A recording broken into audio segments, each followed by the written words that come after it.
Does anything worry you? Do you have bad days? This question is from Bhashan. First of all, I don't have days.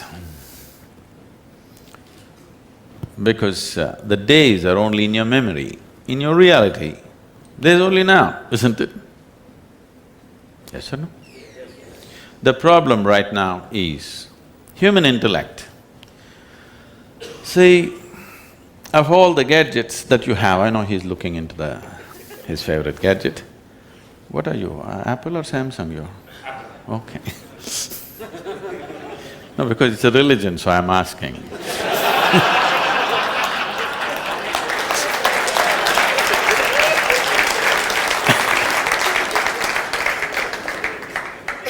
It's almost like asking, are you Hindu, Muslim, Christian, what are you?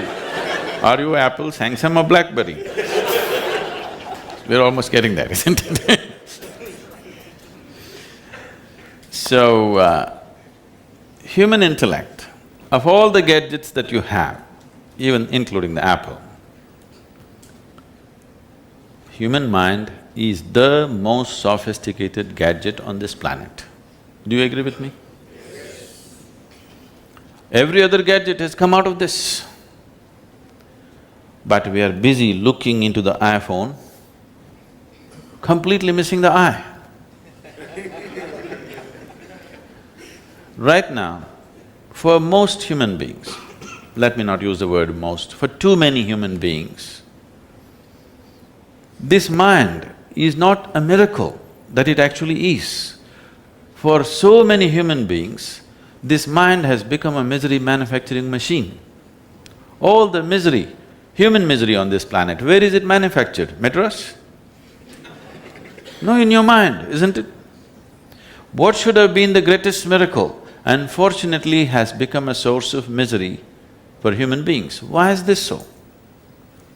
There are two dimensions to your intelligence. One is perception, one is the penetration of your intelligence, another is the memory aspect of it. Because of the kind of education systems that you're suffering right now, which is 100% memory-based, all you have to do is memorize something, vomit it somewhere. Your idea of being intelligent right now has become purely memory-based. Today evening at the tea party, you don't have to know anything. You just have to surf the internet, pick up some facts about that 64, T64 galaxy that nobody knows about. You get some information and throw it around, people think you're smart. Because our whole idea of intelligence has become memory, unfortunately. Once you're dipping your hand into memory, your intelligence becomes very cyclical. Because it's recycling the past in so many different ways, it looks smart for somebody who doesn't know that, otherwise it's just nonsense. Today we know a goddamn chip can record more than your brain can record.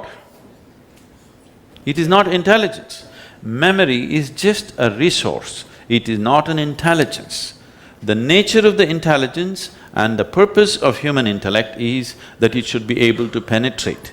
But it has got such a huge backlog, it is identified with the memory in such a bad way, it has lost its penetration. It is like you have a knife. Intellect is like a knife, it can cut through anything. But now you have a knife where the apple is sticking. Now whatever you try to cut, it's not going to cut anything because there's a big apple sticking here. This is what has happened, a huge bank of memory is sticking to it and it's lost its penetration. This is a tremendous loss that's happened to humanity because of the nature of education systems that we have crafted. So the fundamental process of spiritual process is to sharpen this intellect in such a way that if you sit here, your memory does not influence you. Your intelligence is simply here, it sees everything just the way it is. If this doesn't happen to you, your intellect will become the source of your suffering. You will see educated people are definitely suffering more than the uneducated on this planet, isn't it so? They're also causing much more suffering. The planet is suffering mainly because of educated people, not because of uneducated people. Yes or no? The very life of the planet is being threatened by the educated, not by the uneducated, because it is a completely memory-based education. It is not intelligence-based education.